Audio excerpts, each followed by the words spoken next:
What ever কার দোষ কী দোষ আমরা লেটস নট ইয়েতে ঘটনা ঘটেছে আমরা অ্যাকসেপ্ট করতেছি, উই আর অ্যাড্রেসিং ইট। এই তাড়াহুড়া করে কোনো একটা ইভেন্ট করার আনন্দ থেকে যে অপকর্মগুলো হয় সেগুলো আমাদের বোর্ডকে আরও বেশি ভোগায়। ওই রুলস আছে কিনা বিপিএল যে এই ধরনের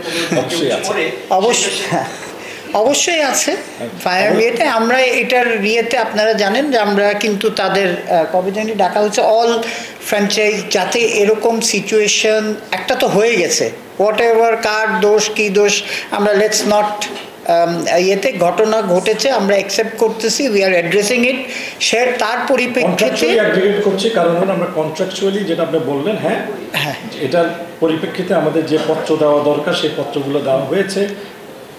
কন্ট্রাকচুয়াল অব্লিগেশনগুলো তারা যেন মিট করে, সেটার জন্য যেভাবে এটাকে হ্যান্ডেল করা দরকার আমরা সেই সব কার্যক্রমগুলো করছি এবং আগামী 48 ঘন্টার মধ্যে সেই কার্যক্রমগুলো চলমান থাকবে। আপনি কি আশাবাদী যে ফাল্গুনের ক্রিকেটার সামনে শুরু হবে, মানে আপনাকে তাদের কথা বলবেন কি তাদের মেয়েদের দাবিটা আপনারা মেনে নিচ্ছেন? আপনি জানেন যে আমাদের সিসিডিএম এর চেয়ারম্যান রয়েছে, এটা ওনার দায়িত্বের এখতিয়ারে পড়ে। উনি ক্লাবগুলোর সাথে কথা বলবেন on the basis of BCB's decision, এবং আমি মনে করি বাংলাদেশের ক্রিকেটের সাথে ক্রিকেট মাঠে গড়ানো দরকার। লাস্ট টু কোশ্চেনস আমি দুজনকে দুটো প্রশ্ন করব। মাহমুদ ভাই, শুরুতে আপনাকে যে প্রশ্নটা করতে চাই, যেই দলটাকে নিয়ে সবচেয়ে বেশি আলোচনা সমালোচনা, বিসিবির ইমেজ নষ্ট হয়েছে এবং গ্লোবালি আমরা শুনেছিলাম যে জিয়ানি ইনফান্তিনো আসলে বাংলাদেশে বিপিএল দেখতে আসবে, জিনেদিন জিদান আসতে পারে, এরকম একটা আলোচনা দেখেছিলাম। তো তারা না এলেও আমার কাছে মনে হয় যে ঘটনাগুলো ঘটেছে এটা বিপিএল কে আলোচনায় রাখার জন্য যথেষ্ট ছিল। দুর্বার রাজশাহী এখন পর্যন্ত রেডিসন ব্লুতে একটু আগে আমার যে আপডেটটা রয়েছে 2.5 লাখ টাকা বাকি রয়েছে এবং মালিকের ভাগ্নে সেখানটায় রয়েছে। এই দলটাকে ফ্র্যাঞ্চাইজি করার ক্ষেত্রে আপনাদের কি রোল ছিল? আপনি তো গভর্নিং কাউন্সিলের মেম্বার, আপনি কি জানতেন এই ব্যাপারে যে এরকম একটা ফ্র্যাঞ্চাইজিকে এখানটায় আনা হচ্ছে এবং তাদের ইয়ারলি ট্রানজাকশন সম্পর্কে আপনি জানতেন কিনা এত বড় একটা আসলে জায়গা দেয়? ভেরি ক্লিয়ারলি বলি, আমরা আমাদের মতবাদটা বোর্ডে দিয়েছি এবং ক্লিয়ার মতবাদ দিয়েছি, যাদেরকে এই প্রক্রিয়াটা বেশ আগেই শুরু হয়েছিল এবং পরবর্তীতে যেভাবে ডিসিশনগুলো হয়েছে। আপনি ছিলেন এই প্রক্রিয়ার মধ্যে? সর্বপ্রক্রিয়া ছিলাম না, স্বাভাবিকভাবে ছিলাম না, এবং এটা যে আমাদের ভাবমূর্তিকে ভালো করেনি এটা আমরা সকলেই উপলব্ধি করি। কিন্তু আমাদের যেই প্রক্রিয়ায় বোর্ড মনে করেছে এখন যে আমরা নিজেদেরকে স্বচ্ছ রাখা দরকার, যেটা আমি একটু আগে বললাম, এবং এটা ক্লিয়ারলি বলা উচিত এবং করা উচিত যে কিভাবে যেই ভুলগুলো অতীত হয়েছে সেই ভুলগুলো যেন আর ভবিষ্যতে না হয়। যেই কারণে মহিলা বিপিএল, যেটা এর আগে আলাপ করা হয়েছিল যে এই বিপিএলের পরপরই শুরু করা হবে, আজকের বোর্ডের সিদ্ধান্ত অনুযায়ী এটা আমরা করব। কিন্তু এই তাড়াহুড়া করে কোনো একটা ইভেন্ট করার আনন্দ থেকে যে অপকর্মগুলো হয় সেগুলো আমাদের বোর্ডকে আরও বেশি ভোগায়। জি, আপনি স্বচ্ছ রাখার কথা বলছেন মিঠু ভাই, স্বচ্ছ রাখার কথা বলা হচ্ছে বিপিএল ম্যানেজমেন্ট কমিটি নামে একটা কমিটি আছে গভর্নিং কাউন্সিলের বাইরে, এবং এই কমিটিটা এই মুহূর্তে আমার কাছে আছে। ফারুক আহমেদের সিগনেচার করা 11 জন মেম্বার রয়েছে। তো এই 11 জন মেম্বারের মধ্যে প্রথম 6 জনকে আমি চিনতে পারছি।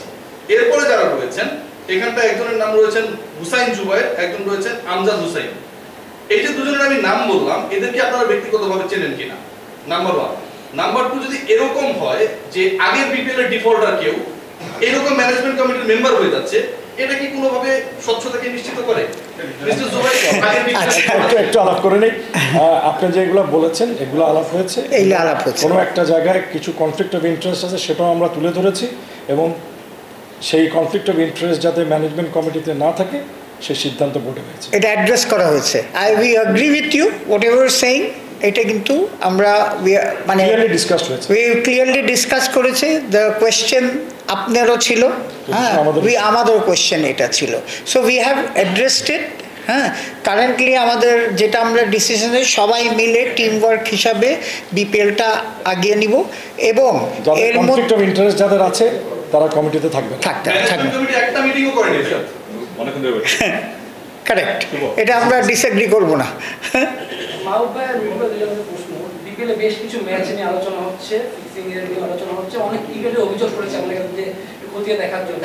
আপনারা এটা কতদূর জানেন, এইটার জন্য আপনার কি পদক্ষেপ? এইটা হচ্ছে আমাদের একেবারে এটার আইসিসির একটা রেগুলেশন আছে। আইসিসির দুটা রেগুলেশন, একটা বিসিবি অ্যান্টি কারাপশন কোড এবং ইন্টারন্যাশনাল অ্যান্টি কারাপশন কোড, এবং বিসিবি অ্যান্টি কারাপশন সেল আছে এটা তাদের এখতিয়ার দিন, সেই জন্য আমরা কোনো কমেন্ট করতে পারবো না, কিন্তু তারা প্রতিটা জিনিস লিগ্যালি যেভাবে দেখা দরকার সেভাবেই দেখছে।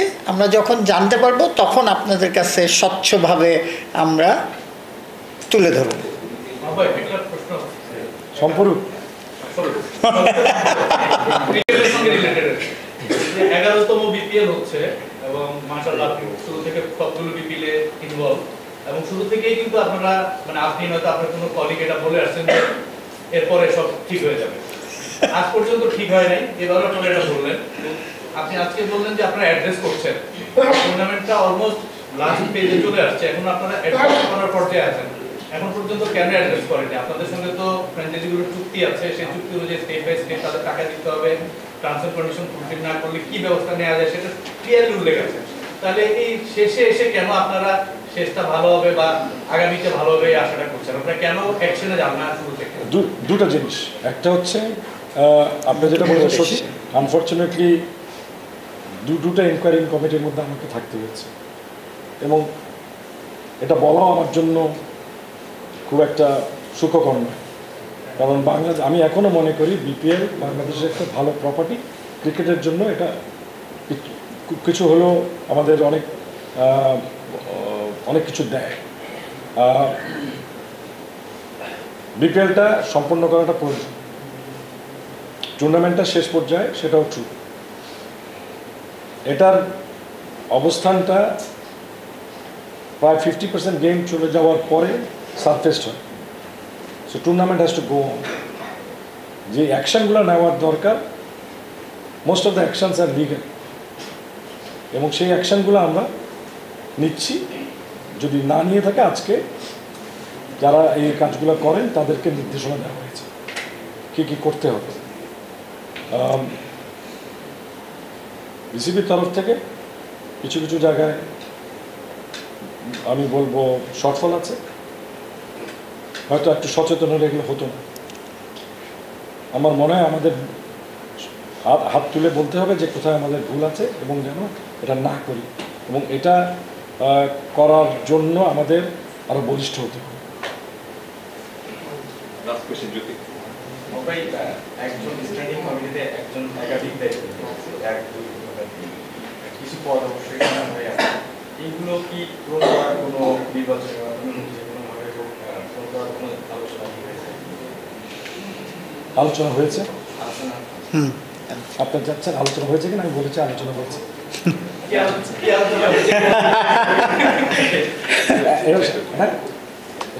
স্বাভাবিকভাবেই